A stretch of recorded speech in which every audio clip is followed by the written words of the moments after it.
Muy buenos días. Pero vamos a presentar este manual que el equipo que dirige don Jesús San Martín, un manual de la declaración del impuesto sobre sociedades, ¿no? Hoy tenemos la suerte que hemos pedido a Ángel de la Fuente de FEDEA, que FEDEA, como sabéis, es posiblemente una de las think tanks, si no la think tank económica más activa, y como han hecho estudios sobre este tema, y tenemos la suerte de tener a Jorge Onrubia, que es investigador de FEDEA, que ha hecho algún trabajo sobre este tema y yo creo que nos puede ayudar en el coloquio pues a tal. Decir esto, yo solo quería decir, para empezar, que realmente hay 10 hojas al principio que hay los números del impuesto sobre sociedades, ¿no? Que lo que pretendíamos un poco de desmitificar las leyendas urbanas que hay sobre este impuesto, ¿no? De que se recauda mucho menos de lo que sucede en los países de nuestro entorno. La realidad es que respecto al PIB y respecto a los ingresos totales, por ejemplo, están por encima de Alemania, que es un país de referencia, ¿no? Después de que determinadas empresas tributan poco, la realidad es que si miramos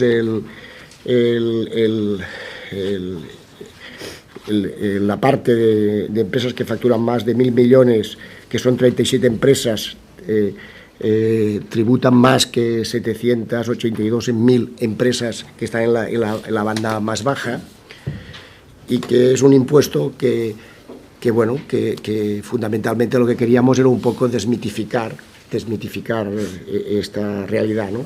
Este año además no hay novedades sobresalientes, no obstante el esfuerzo que ha hecho Jesús San Martín, Luis y Rubén para que sea un manual de aplicación, dado que, bromas aparte, hay casi 1.600.000 empresas que se van a enfrentar a esta declaración, ¿no? Con lo cual nos ha parecido, es una función social importante, ¿no? Dicho esto, pues Jesús dirá a ver cómo se organiza esto, ¿no? No, bueno, simplemente una primera intervención es para decir un poco el documento que tenéis ahí, que es que vamos a explicar un poco las novedades que hay para el 2018, que tampoco hay muchas, algunos aspectos a tener en cuenta en la liquidación del impuesto, toda la información que se ha de incluir en la memoria, puesto que, en fin, hay muchísimos incentivos fiscales de los cuales hay que explicar e informar en la memoria, todo lo relativo a la gestión del impuesto. Después hacemos las recomendaciones, 50 recomendaciones que tienen que tener en cuenta los contribuyentes para, en fin, más o menos hacer la declaración de una manera más o menos correcta. Y por último, yo creo que la parte más importante de este año son un poco los números del impuesto sobre sociedades, que los va a explicar Luis, puesto que ha hecho un pequeño análisis de los tipos efectivos, de los tipos nominales, y ver un poco por qué los tipos efectivos se diferencian de los tipos nominales, ¿no? Bueno, y yo simplemente, en esta primera intervención, era simplemente para explicaros qué tenéis en el documento que tenéis en vuestras manos, ¿no? Y bueno, y yo creo que la primera intervención es Carmen Lluve, que va a explicar un poco lo que son las novedades para 2018. Bien, de novedades para el 2018 no hay muchas. Vamos a destacar las principales, aunque en el documento las tenéis desarrolladas, y las principales las tenemos resumidas en este par de hojas. Una modificación en un caso muy concreto, en el de las autoridades portuarias, que cuando obtengan, tienen una exención en la transmisión de los beneficios de transmisión de inmovilizados, y lo que hacen es amortizar préstamos. Una más importante, que es en el caso de entidades en las que aplican el criterio de valor razonable, hasta ahora, hasta el 2017, solo tenía incidencia fiscal si es aplicación del criterio, iba a pérdidas y ganancias. Si iba a reservas, no. Bien, pues a partir del 2018, si iba a reservas, también tendrá consecuencias fiscales.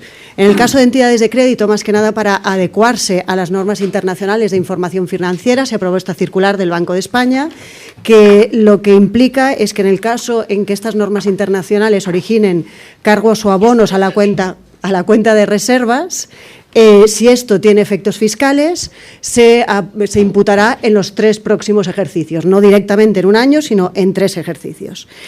El Real Decreto 17/2018, todos lo conocemos, el que modificó el impuesto sobre actos jurídicos documentados, en el que a partir de ese momento el sujeto pasivo son las entidades financieras.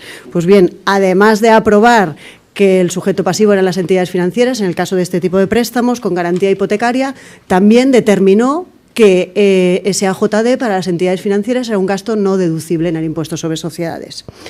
Vuelven a modificar el Patent Box, se actualizan los supuestos en los que pueden aplicarse reducciones por este concepto. Luego hay 3 o 4 novedades en el régimen especial de Canarias. Las más importantes serán que cuando una empresa tenga una sucursal en la zona especial de Canarias, ahora ya podrá consolidar fiscalmente, ¿sí? Si tiene una sucursal en España y luego en la península podrá consolidar fiscalmente. Y en el caso de empresas situadas en España, en el régimen especial de Canarias, si pueden aplicar algún tipo de incentivo fiscal por creación de empleo, ese incentivo fiscal se incrementa en un 30%, si se aplica en el régimen especial de Canarias. En las deducciones, pues una de las pocas deducciones que nos queda es la de producciones cinematográficas, y lo que se ha decidido es a partir del 5 de julio del 18, con efectos 5 de julio del 18, anteriormente los productores tenían muchas obligaciones materiales, es decir, tenían que aportar el presupuesto, un montón de fotografías, tenían que aportar una copia de esa producción. Bien, pues se han reducido considerablemente esas obligaciones formales de aportar documentación para tener derecho a esa deducción. El Real Decreto Ley 28/2018, este será con efectos 1 de enero del 2019, suprime 2 deducciones que hay en el impuesto sobre sociedades, 2 deducciones que se aprobaron con la reforma laboral, febrero del 2012. Se aprobaron 2 deducciones para, en el caso de que contrataras a alguien con un contrato de trabajo de tiempo indefinido. Como este contrato de trabajo ha desaparecido con efectos 1 de enero del 19, esas 2 deducciones en el impuesto sobre sociedades también van a desaparecer, que era una deducción de 3.000 euros y el 50% de lo que le quedaba al trabajador por cobrar si es que estaba cobrando la prestación por desempleo. Y las entidades de capital riesgo, cuando han de hacer el pago fraccionado del impuesto sobre sociedades, ese importe mínimo del 23% del resultado contable, solo va a ser sobre las rentas no exentas. Solo va a ser sobre las rentas no exentas. En la Ley de Presupuestos del 2018 también se habilita la opción de que el Estado pueda destinar el 0,7% de la cuota íntegra del impuesto sobre sociedades a actividades de interés general o consideradas de interés económico-social, pero solo a partir del 5 de julio del 2018, que es cuando se aprobó la Ley de Presupuestos del 18. Y, en último lugar, la conversión de activos por impuesto diferido, la Administración podrá comprobar, bueno, se le habilita a que pueda comprobar determinadas circunstancias cuando se aplique dicha conversión. Y, por último, una de las últimas novedades es que ya está colgado el programa de sociedades, y este año será Sociedades Web. Ya no podrás bajar el programa, ponértelo en tu disco duro, sino será tipo la renta web, pero Sociedades Web, y esto es nuevo de este año, ya lo tenemos colgado el programa en la página web. Y como novedades, pues no hay más, ¿sí? Un resumen de las que tenéis ampliado en el documento. A ver quién habla. Sí, bueno, en el documento tenéis muchos aspectos a tener en cuenta por las sociedades, casi todo el documento pues se basa en eso, y en el PowerPoint hemos recogido algunos de ellos. Yo me voy a centrar en 4, pero que cada uno puede indagar en el documento, que hay muchísimos aspectos a tener en cuenta. Por ejemplo, imputación temporal de operaciones a plazo, pues ahora las empresas pueden diferir el ingreso contable cuando se hace una operación a plazo, que aunque es un régimen obligatorio, no como en renta, que es opcional, hay algún tribunal de justicia como Canarias pues que piensa que si no hemos hecho ese ajuste negativo, pues que ha optado por no aplicar este régimen. Por tanto, todas las opciones hoy en día hay que tener pues especial cuidado, ¿no? Porque entonces perderemos el incentivo fiscal si no hacemos el ajuste negativo. Luego hay que tener en cuenta también la reversión de quintas partes de los deterioros de participaciones de empresas que no cotizan. Bueno, que en el año 2020 ya finaliza, pero que hay que devolver este año la quinta parte, salvo que esta empresa pues haya incrementado los fondos propios o haya repartido dividendos y sea superior, ¿no?, a esta quinta parte. Entonces ya revierte una cuantía mayor. El sueldo de los administradores, ya saben ustedes que es deducible si figuran estatutos, pero si este administrador además ejerce funciones ejecutivas, porque es un consejero delegado, por ejemplo, pues para que el gasto sea deducible no es necesario que figuren estatutos. Pero hay una sentencia del Supremo, de la mercantil, que sí que obliga a que ese sueldo que cobra este consejero figure en estatutos. Bueno, en principio no pasaría nada, pero bueno, no está de más que pongamos estatuto que también o la remuneración que perciben estos consejeros delegados para no tener problemas. Y luego lo de las opciones, como he dicho, pues los tribunales de los contenciosos administrativos, incluso administrativos, ya el año pasado estableció que si una empresa no presenta en plazo, o sea, hasta el 25 de julio tenemos para presentar sociedades, no presenta en plazo y compensa bases negativas, es que ha optado por no compensar en ese ejercicio las bases negativas y las pierde en ese ejercicio. Por tanto, ojo, presentemos, si tenemos bases negativas, en plazo la declaración, porque si no, ese ejercicio pues no lo vamos a poder compensar, aunque lo presentamos un día más tarde, ¿vale? Este es, pues la opinión, la interpretación del Tribunal Administrativo. Y finalmente, pues como ya ha dicho Jesús, ahora hay que elaborar las memorias, hay que presentarlas y la memoria tienen que recoger, entre otros aspectos, a un aspecto fiscal. Bueno, que no se nos olvide recoger la memoria por determinados, por ejemplo, si hemos hecho una fusión o alguna operación, reflejarlo en la memoria para no tener problemas. De las recomendaciones. Bueno, vamos a ver. Yo voy a hablar un poco de las recomendaciones que hacemos en el documento, en fin, para que los contribuyentes tengan un poco en cuenta qué cuestiones son fundamentales para la confección de la declaración, ¿no? Y algunas cuestiones genéricas, ¿no? Bueno, en primer lugar, lo que queremos llamar la atención es justamente sobre la propia declaración del impuesto sobre sociedades, ¿no? La importancia que tiene, puesto que ahora mismo Hacienda está haciendo una campaña sobre las sociedades inactivas, y las sociedades inactivas tienen, hay que recordarles que tienen que presentar la declaración del impuesto sobre sociedades. Hasta que la sociedad está viva, es decir, hasta que la sociedad no se le da de baja en el registro mercantil, tienen que seguir presentando declaraciones. Claro, no presentar declaraciones, hay que recordar que lleva sanción y, por tanto, esas sociedades inactivas tienen que cumplir con la obligación tributaria. Por otro lado, es muy importante presentar la declaración de sociedades, como ha dicho Rubén, por el tema de las opciones. Es decir, si yo no presento la declaración en plazo y tengo bases imponibles negativas, pues podría perder en ese ejercicio la compensación de las bases imponibles negativas, con lo cual es importantísimo presentar las declaraciones. Respecto a las entidades parcialmente exentas, lo único que queremos decir que son aquellas entidades que no presentan declaración del impuesto sobre sociedades porque no les afecta la ley 49, la ley de fundaciones. Bueno, pues este tipo de entidades, que son numerosísimas en España, como puede ser los colegios profesionales, las asociaciones profesionales, las comunidades de vecinos, las asociaciones de vecinos o las comisiones de festejos, que hacen grandes fastos a lo largo del verano, hay que recordarles que tienen que presentar, o probablemente a lo mejor tienen que presentar declaración del impuesto sobre sociedades, ¿no? Bueno, en este caso no presentarán esta declaración aquellas que facturen por debajo de 75.000 euros, que las rentas no exentas sean inferiores a 2.000 euros y que todas sus rentas no exentas estén sometidas a retención. Fuera de eso, todo este tipo de asociaciones tienen que presentar declaración. Y yo entiendo que encima, además, Hacienda está haciendo una pequeña campaña en relación con este tipo de entidades, ¿no? Y las sociedades civiles con personalidad jurídica y que tengan objeto mercantil también tienen que presentar declaración de sociedades. Bueno, respecto a las opciones, ya lo hemos dicho, es decir, si no se presenta declaración, muchas opciones no se pueden aplicar, incluido ahora mismo algunas cuestiones relativas al tema de la libertad de amortización, o si no optamos en la declaración pues para aplicar la reserva de capitalización o reserva de nivelación, bueno, pues no tendremos esa ventaja tributaria, ¿no? Y también respecto a la presentación de declaración, bueno, pues cuando haya que hacer algún ajuste que venga de ejercicios anteriores y que sean ajustes positivos, hay que presentar declaraciones complementarias. Siempre recomendamos presentar declaraciones complementarias, puesto que solamente van a tener los recargos del artículo 27 del impuesto de la Ley General Tributaria en contra del régimen sancionador, que siempre suele ser más severo. En el cierre de cuentas, bueno, pues el tema de las periodificaciones de un año para otro, que las tenemos que tener en cuenta. Cuando tengamos operaciones en moneda extranjera, hacer los ajustes a 31 de diciembre en la cuenta de resultados. Y muy importante, ¿no?, las imputaciones, o sea, el devengo de operaciones de ingresos cuando se factura posteriormente a 31 de diciembre.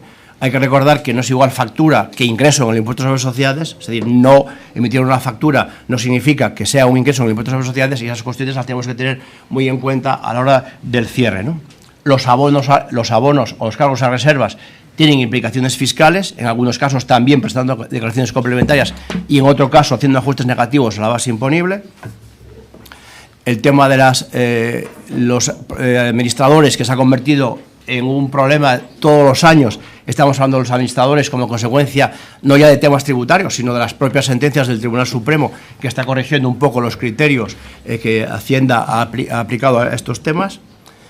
El tema de las insolvencias, que nos estamos viendo que Hacienda no está admitiendo las insolvencias pasados 6 meses cuando un cliente no paga, porque tenemos que presentarle alguna fehaciencia de que hemos hecho gestiones de cobro de ese insolvente, y por tanto cuando lo hacemos un poco a la ligera, Hacienda nos va a quitar ese gasto deducible. Muy importante todo lo que tiene que ver con operaciones vinculadas, sobre todo con la documentación de operaciones vinculadas, que tienen un régimen sancionador bastante severo y que por tanto tenemos que tener mucha atención a tener la documentación para cuando nos llame la inspección. Y bueno, y por los incentivos, fundamentalmente la reserva de capitalización y la reserva de nivelación, que son los incentivos que más están teniendo aceptación ahora mismo en el mercado del impuesto sobre sociedades, no solamente para su aplicación, sino también para su corrección. Es decir, cuando no cumplamos los requisitos, bueno, pues tenemos que presentar, devolver el incentivo con unos intereses de demora. Sin embargo, respecto la reserva de nivelación, resulta que no solamente tenemos que devolver el incentivo con los intereses de demora, sino también con un 5% de recargo, que es la primera vez que hemos visto que cuando tenemos que devolver un incentivo por no cumplir requisitos, nos ponen un recargo por encima del 5%. Bueno, recordar que algunas compañías que ejercen actividades en el extranjero, actividades económicas, el pago pagado en otro país que es deducible en cuota por doble imposición, si no lo cubre la cuota, puede ser deducible como gasto en el ejercicio. Es una ventaja que ha incluido el impuesto sobre sociedades. Y bueno, y en relación con algunas deudas que han prescrito, algunas deudas que eliminamos de los balances, recordar que si la deuda ha prescrito civilmente, tenemos 4 años de prescripción tributaria para darlo de baja en el impuesto sobre sociedades y no tributar por ello, ¿no? Es decir, que tendríamos que esperar a que pasase el tiempo de la prescripción tributaria para no tributar, ¿no? Bueno, y por último, volver un poco a repetir que las entidades parcialmente exentas, Hacienda está un poco encima de ellas y, por tanto, creo que tienen que presentar correctamente sus declaraciones, y esto es importante.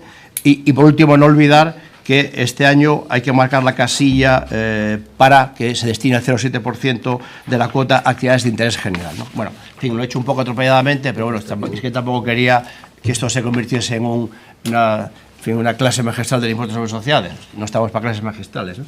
Bueno, pues nada, le corresponde el turno ahora al señor... a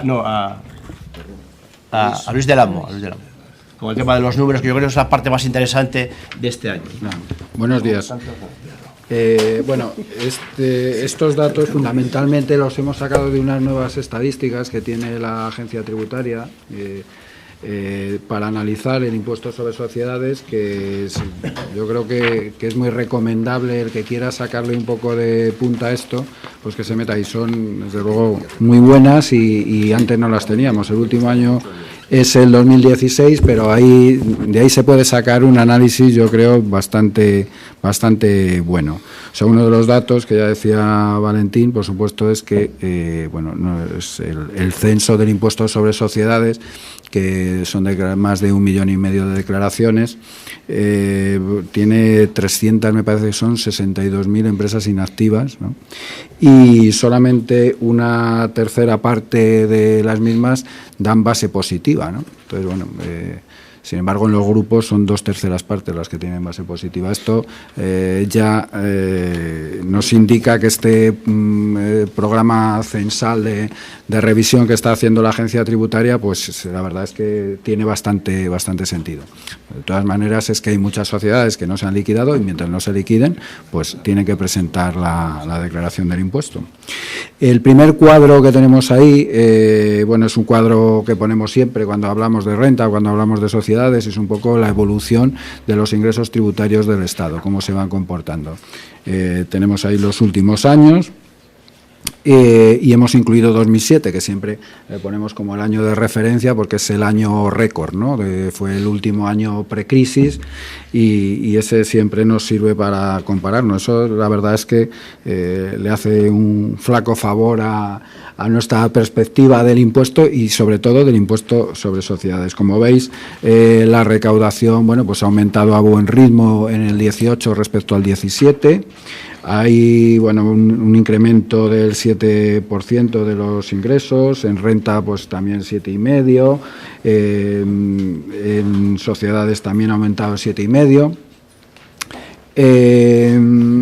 El IVA hay que tener cuidado porque aunque tiene un aumento de más del 10%, pues acordaros que en 2017 con el tema del sí hubo ahí un cambio, como esto lleva a criterio de caja, hubo ahí un cambio de que el mes de diciembre entró en 2018 y no entró en 2017, el cómputo de IVA en 2017 por lo tanto tenía 11 meses y en 2018 tiene 13 y eso se nota en ese incremento tan fuerte del 10%. Si corregido de ese efecto del suministro inmediato de información, pues el incremento hubiera sido de menos de un 4%. ¿Vale? Y luego, si nos fijamos en el impuesto sobre sociedades, bueno, pues evidentemente la recaudación que se consigue es de menos de 20.000 millones menos de la que se consiguió en 2007, pero esto yo creo que no nos debe ofuscar. Si viéramos las recaudaciones anteriores a 2007, el 2006 también fue muy fuerte, fueron 37.000 millones, pero si vamos para atrás, pues ya en 2004, en 2003 eran 21.000 millones, ¿no? Que está ya en línea con lo que tenemos, además pensando que estamos absorbiendo la resaca que ha dejado la crisis, ¿no? Con lo cual, en fin, lo único que tenemos que pensar es que los 44.000 millones no es una cifra de referencia para el impuesto sobre sociedades, ¿vale? Que las recaudaciones normales pues están en torno, pues yo qué sé, de 20.000 a 25.000 millones o por ahí, ¿vale? Según los cuadros que tenemos ahí, el cuadro número 8 y el cuadro número 9, hay unas comparativas de recaudación respecto al Producto Interior Bruto y de recaudación respecto a los ingresos tributarios totales del impuesto sobre sociedades en los países de la OCDE. Como veis, nuestra recaudación del impuesto sobre sociedades, tanto respecto al PIB como respecto a los ingresos tributarios totales, es un poco menor de la media.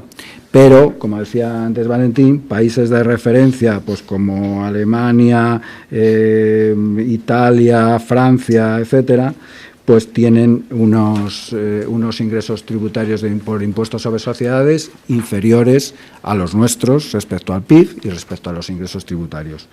Por ejemplo, Estados Unidos también respecto al PIB, pues a través de impuestos sobre sociedades y de qué sociedades estamos hablando. Si hablamos de Estados Unidos, pues tiene unos ingresos inferiores, ¿vale? Luego, los cuadros 6 y 7, que sobre ingresos, no sobre beneficios. ¿Perdón? Sobre ingresos eran esos porcentajes, no sobre beneficios. Era sobre PIB y sobre ingresos tributarios. Son dos porcentajes. Uno es sobre el Producto Interior Bruto y el otro es... Vale.